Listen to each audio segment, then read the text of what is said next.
today's video, we're gonna talk about contraceptives or contraception, what its definition is, and so on, and what our thoughts and other people's thoughts about this kind of topic. So let's begin. Birth control, also called as contraception, is a method, device, or drug which a woman uses to prevent herself from becoming pregnant, not only for women but also for men. There are different methods of contraception like birth control injections, ring, UID, implants, and many more. Well, use of contraception prevents pregnancy-related health risk for women, especially for adolescent girls, and when births are separated by less than 2 years, the infant mortality rate is 45% higher than it is when births are 2 to 3 years apart, and 60% higher than it is when births are 4 or more years apart. It offers a range of potential non-health benefits that encompass expanded education, opportunities, and empowerment for women, and sustainable population growth and economic development for countries. So we interviewed these kinds of people here in our place to know what are their thoughts about this. We constructed 3 questions for them to know what they would say about this kind of topic. So let's begin.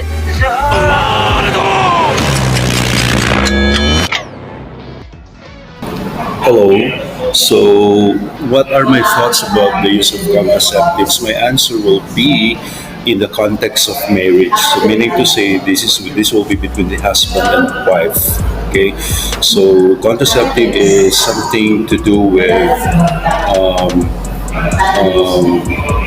preventing from conception. Okay, so if you ask me if it is helpful, so between the man and wife, now that is helpful in the side of the woman and in the side of a good family planning. Okay, for responsible parenthood. And then number 3, if there will be no moral judgment, if there is this generation would normalize that.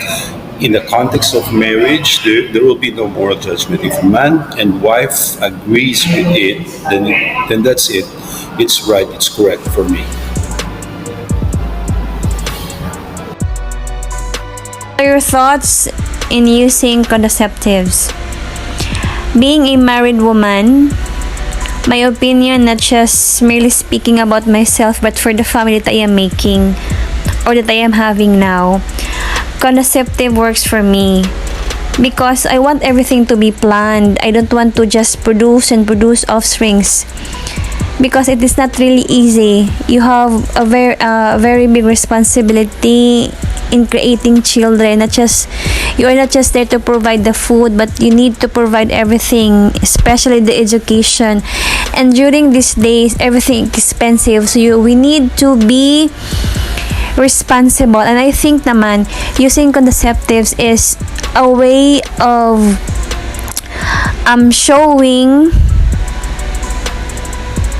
being a responsible parent. It's just my opinion. Do you think that contraceptives can truly help to lessen the population nowadays? Yes, it is one of the very way to control the population. I mean, as what I've said, it is okay to produce offspring, but you have to remember the responsibilities of your actions. So we need to be a responsible parent. I think. Do you agree that today's generation should normalize the use of contraception without moral judgment? You know what? In the first place, no. Why would it be judged? I mean, my family. This is my family. And my rules. My family, my rules. And also, I don't want to get lost lang, no? But just anak lang ng anak. I mean, you know, in a sense ba, I want to provide everything for my children. If I will create many children, I cannot provide everything that they need, no? Hello, I am not that rich. So, akong thoughts about contraceptives kay useful siya in a way to control birth jud mo na yung purpose, and okay lang siya for me. And it's one of the way to help us community, especially sa mga teenager na dali lang mabunti. So better na lang magamit ng contraceptives kung dili nila mapugnahan. Contraceptives can truly help us or not. Well, for me lang ha, yeah, makatawag siya sa tuwa. Kahit first is makontrol niya ang birth or production ng pag-produce ng mga babies, and the other one is kanang especially sa safety kung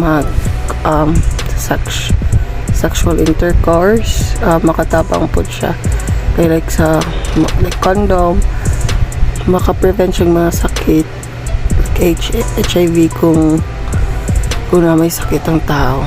And then kana tabang kayo siya like sa community side, makontrol jud ang population, and dapat lang siya i-control. Ano lang din, contraceptives is one of our method to control that. Number 3 question: do you agree that today's generation should normalize the use of contraception without moral judgment? Yes, I agree, because a lot of generation right now normalize using it, and well, hindi siya like normal na lang din siya dapat yun kay is first thing on it is para ma-prevent na to ang birth, and then ang population responsibility as a parent. So kailangan na ito magamit to contraception, and it's either judge ka sa tao or dili. It really depends on the person who's using it. So for me lang, I would agree na normalize lang na to siya kay it's 2022 na, and dili man na to mapugos ng tao na dili mo gamit ana or mo gamit ana. So it's just the choice of the person. Question number 1. What are your thoughts about the use of contraceptives? Ano siya akong Sa'yo nauna nimo sa paggamit sa contraceptives. ang contraceptive para sa control sa pagpanganak. Question number 2. Do you think that contraceptives can truly help us or not? Why? Makatabang tungod sa panahon karon nga medyo lisod kay. Okay. Question number 3. Do you agree that today's generation should normalize the use of contraception without moral judgment? Why? Agree kay ang mga batan-on dili na makontrol sa ilahang mga lihok. Maski batan-on buntis. Kay di naman mahadlok sa mga ginikanan. Nang kinahanglan sila contraceptives. Okay, thank you. Para sa unang tanong, sa palagay ko malaking ambag ng contraceptions dahil nare-reduce nito ang pangangailangan ng abortion by preventing dun sa mga hindi inahasaang Dun sa pangalawang tanong, sa tingin ko malaki rin ang tulong ng contraceptives sa bawat pamilya. Naiiwasan nito ang high risk ng mga babaeng nagkakasunod-sunod ang pagkakabuntis nila. Sa ikatlong tanong naman, oo, para sa akin, dapat i-normalize na lang sa henerasyon ngayon ang contraception dahil sa sobrang aga ng mga batang namumulat about sa sex. Practical practices na rin siya for safe sex.